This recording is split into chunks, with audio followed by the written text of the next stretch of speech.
1,300 jobs at risk with the PAS Group administration. Let's have a look. Hello everyone, Florian.Heise here and welcome to another episode of HeiseSays. Still working through my stein of coffee. I thought we'd look at this article from news.com.au that came out just a couple of days ago by Alexis Carey, discussing the PAS Group administration and the potential of 1,300 jobs at risk. This seems to be, well, a tale that is often repeated. Retail businesses in administration, jobs at risk, brands shutting down, disappearing. There's been a shake-up in this sector even before we had the lockdown, even before there was the pandemic and the, well, frantic government response, even before trade was hit. International tourism disappeared. International students disappeared. A lot of these brands were already in trouble. So let's have a look at this, everyone. I think there's definitely going to be a shake-up in this entire sector, and a lot of it will be, well, even just consumer behavior is going to change. We're all going to become cheap bastards. So the PAS Group is in administration, including brands Review, Yarra Trail, and Jets. Now, let me know in the comments if I should know any of those brands as a middle-aged father. Should I know any of those brands, guys? Or I'm just out of the loop. Am I not the demo? I suspect I'm not the demo. Once again, I'd know if Bunnings was in trouble or BCF. But anyway, Jets, are they like a fighter jet brand? Do they make aviation glasses and leather jackets for fighter pilots? Yet another major fashion firm is on the brink of ruin, this time leaving 225 retail stores and 1,300 jobs in the lurch across Australia. Fashion heavyweight PAS Group has entered voluntary administration, leaving some of Australia's best-known labels facing an uncertain future. Now, we have done a fair bit of work in the retail sector. If you have a look at the Heise Architecture website, you can see some of the retail jobs we've done. A lot of Lorna Janes around Australia. It's a very competitive sector for designers, that's for sure. There's a lot of competition there. Fees are very tight. Time frames are insane. Got to do a lot of all-nighters to meet some of their crazy time frames. The popular retailer is behind 225 shops across Australia and New Zealand. Owns major brands including Review, Black Pepper, Yarra Trail, Design Works, Jets, and Jets Swimwear, and also supplies stock to Myer and other stores. Around 1,300 staff are employed by the company. Prince Waterhouse Cooper's partner, Stephen Longley, David McKevan, and Martin Ford have been appointed as voluntary administrators. They will now launch a preliminary review and assessment of the group, including how operations have been affected by factors such as the pandemic crisis and the subsequent lockdown. But here's the thing, guys. This lockdown is having tremendous effects on our economy. And I'm concerned. A lot of people have called for that there's going to be other social consequences coming out of this lockdown. And you've got to remember, I'm concerned that this is going to be an ongoing potential risk factor for every single business. So anyone who's arguing it'll be a V-shaped recovery, back to normal, power ahead, I can't see that happening. Not in the long term. Maybe in the medium term we'll see, short to medium term we'll see a bunch jump back, but businesses are going to start to adapt to this change. PAS Group Chief Executive Eric Morris said today's decision was difficult, but had been made with the long-term interest of the group, shareholders and employees in mind, and followed an announcement in April that the company was looking into restructuring options. The Australian retail sector was already facing significant challenges prior to the pandemic, Mr. Morris said. While the board is of the view that the company is solvent, given the issues as a result of unfavorable financial market conditions for retailers, the pandemic crisis, and the challenges of restructuring in that environment, it felt that administration was the best way to effect change while protecting all stakeholders. So, that the fact that they're solvent would hopefully indicate that some of these jobs are safe and these businesses can continue to operate. Well, at least hopefully the majority of them could. Against the backdrop of many retailers closing their doors, We have taken proactive action to put PAS Group in the best possible position to navigate through the pandemic and subsequent economic challenges. Mr. Morris said the group will be transparent and open with employees throughout the process. We know this is a challenging time for our employees, and their well-being will continue to be at the front of our minds throughout the voluntary administration process, he said.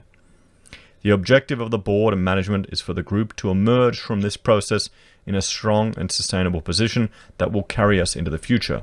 We look forward to working with the administrators to achieve this objective.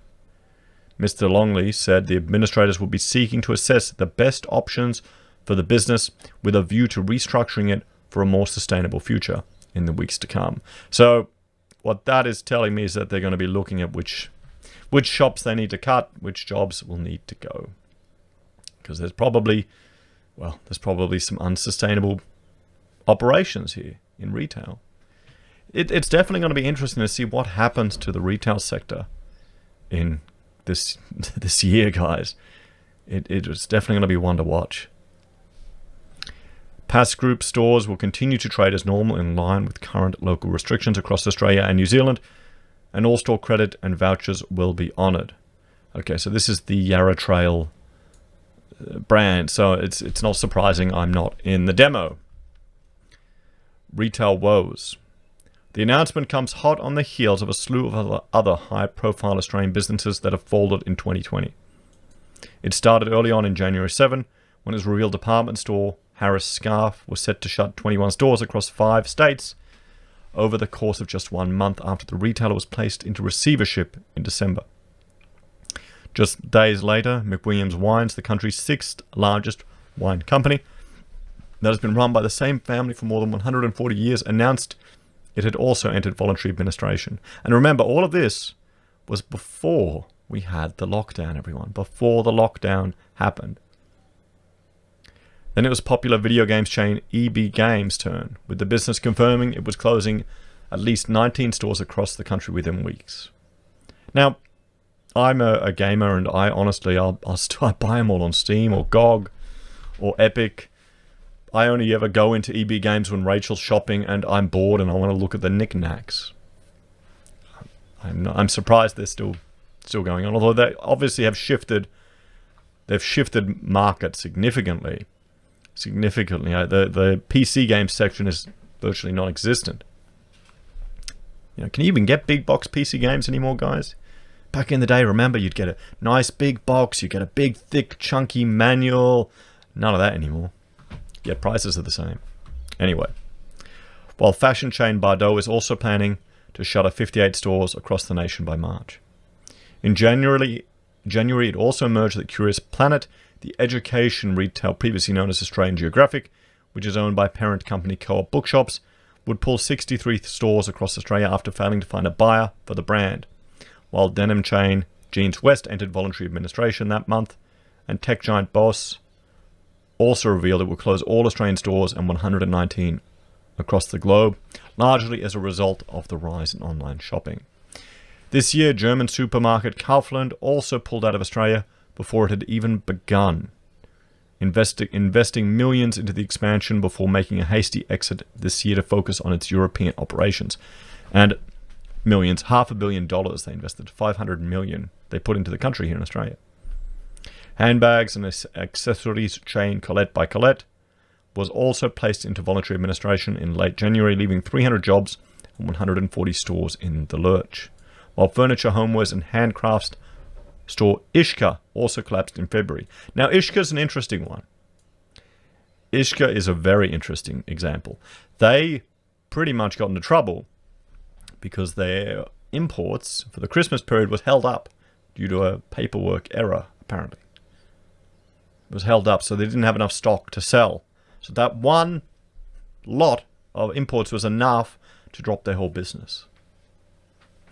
I wonder how many other businesses are in a similar situation here in Australia, guys. One shipload away from going under. It's a rather scary thought.